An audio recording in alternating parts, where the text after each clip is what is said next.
Oy, hi Ken daw! Hi Ken! Hi Ken, sabi ni Daniela. Sabi mo hi. Wala ko yun. Kilala mo yun? Ay, sabi mo. Ha? Sabi hi Ken daw. Alam ko sa'yo mo kilala mo yan. Ay, kilala. Simula sa simple na pasulyap-sulyap nagpapapansin sa'yo. Umabot sa palitan ng mga mensahe, kilig na kilig ako. Kumusta? Kain na? Hello, magandang umaga.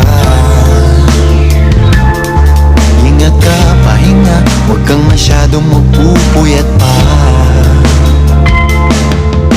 Naramdaman ng puso na dahan-dahan akong nahuhulog sa'yo. Pasakin ko. My Lola 15, mine po sa apple na may kagat.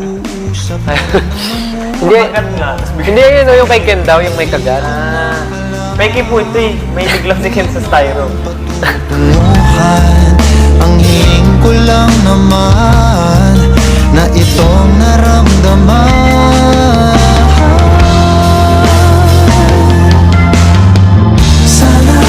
Sana naman ay mapagbigyan na at nang mapakinggan ang tibok ng puso kong sa'yo lang nararamdaman ng tunay na kaligayahan.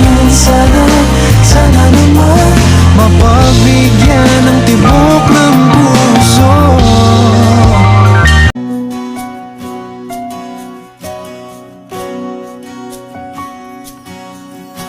Hawakan mo ang kamay ko nang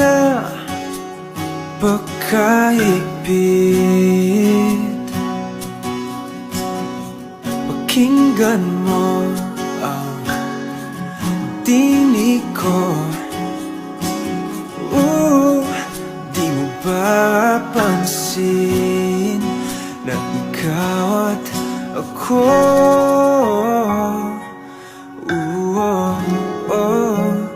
tayo'y Ano ba ang tawag sa di ko nga syota? Pero kayakap ko naman sa gabi. Nagtatawa. Pwede ko pa masabi.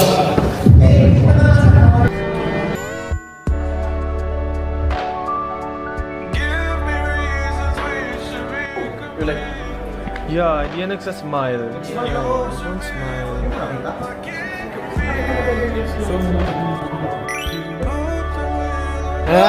Next smile.